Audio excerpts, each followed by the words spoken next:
नमस्कार और रोजाना इंडिया में आपका स्वागत है। आज की ताजा खबरें। आज के दौर में जहां ज्यादातर युवा खेती किसानी से दूर भाग रहे हैं, वहीं उत्तर प्रदेश के गोंडा जिले के एक युवा ने अपनी मेहनत और नई सोच से सबको एक नया रास्ता दिखाया है। गोंडा के विकास खंड इटिया थोक के रहने वाले मनोज मिश्रा ने वह कर दिखाया है जो इलाके के दूसरे किसानों के लिए एक मिसाल बन गया है। जहां अमूमन किसान सालों से वही पारंपरिक गेहूं और धान उगाते आ रहे हैं, वहीं मनोज ने काले गेहूं की खेती शुरू कर एक नई राह चुनी है। उनकी यह कोशिश न सिर्फ उनकी जेब भर रही है, बल्कि लोगों की सेहत का ख्याल भी रख रही है। यूट्यूब के एक वीडियो ने दिखाया रास्ता। मनोज बताते हैं कि एक दिन यूट्यूब देखते समय उनकी नजर काले गेहूं की खेती पर पड़ी। उन्हें यह आइडिया काफी पसंद आया। इसके बाद उन्होंने खुद काफी रिसर्च की और यह जानने की कोशिश की कि क्या गोंडा की मिट्टी और यहाँ का मौसम इस फसल के लिए सही है।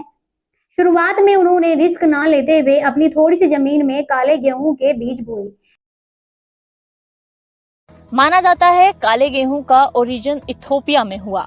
भारत में इसके बीज पंजाब के national agri food biotechnology institute यानी नाबी ने विकसित किए। 7 साल की रिसर्च के बाद बीज को नॉर्मल प्लांट ब्रीडिंग से तैयार किया गया, जिससे इसका कोई साइड इफेक्ट नहीं होता। काले गेहूं की बुआई भी काली मिट्टी में होती है। बेस्ट टाइम है नवंबर यानी यही महीना। इस समय बीज को नमी मिलती है, जो काले गेहूं के लिए बेहद जरूरी है।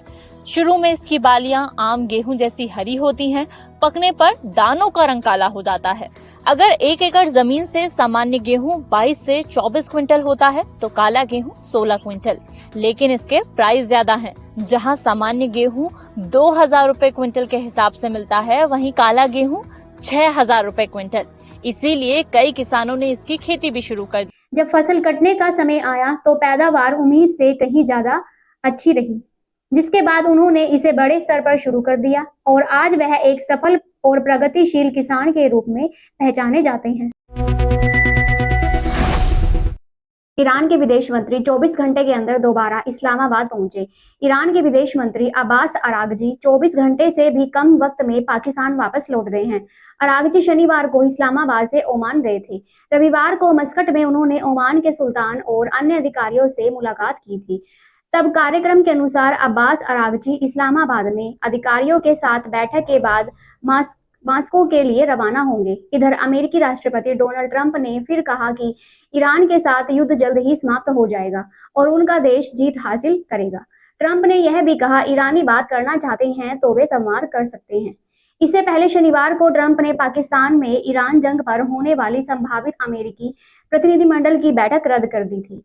यह फैसला उस समय लिया गया जब ईरान का प्रतिनिधिमंडल इस्लामाबाद से निकल चुका था। राष्ट्रपति ट्रंप ने कहा था कि विशेष दूत स्टीव विटकॉफ और जेरेड कुशनर का इसमें बहुत ज्यादा समय बर्बाद होगा। साथ ही ये भी कहा कि अगर ईरान बातचीत करना चाहता है तो उन्हें बस फोन करना होगा। इस बीच बीबीसी की अरबी सेवा की एक खबर के अनुसार पाकिस्तान में सरकारी सूत्रों ने रविवार को रॉयटर्स को बताया कि अमेरिकी सेना ने इस्लामाबाद से सुरक्षा उपकरण हटा दिए हैं, जिससे संकेत मिलता है कि जल्द ही बातचीत के लिए कोई अमेरिकी प्रतिनिधिमंडल लौटने की संभावना नहीं है। अमेरिकी राष्ट्रपति डोनाल्ड ट्रंप ने शनिवार को घोषणा की थी कि उन्होंने अमेरिकी प्रतिनिधिमंडल की पाकिस्तान यात्रा रद्द कर दी है।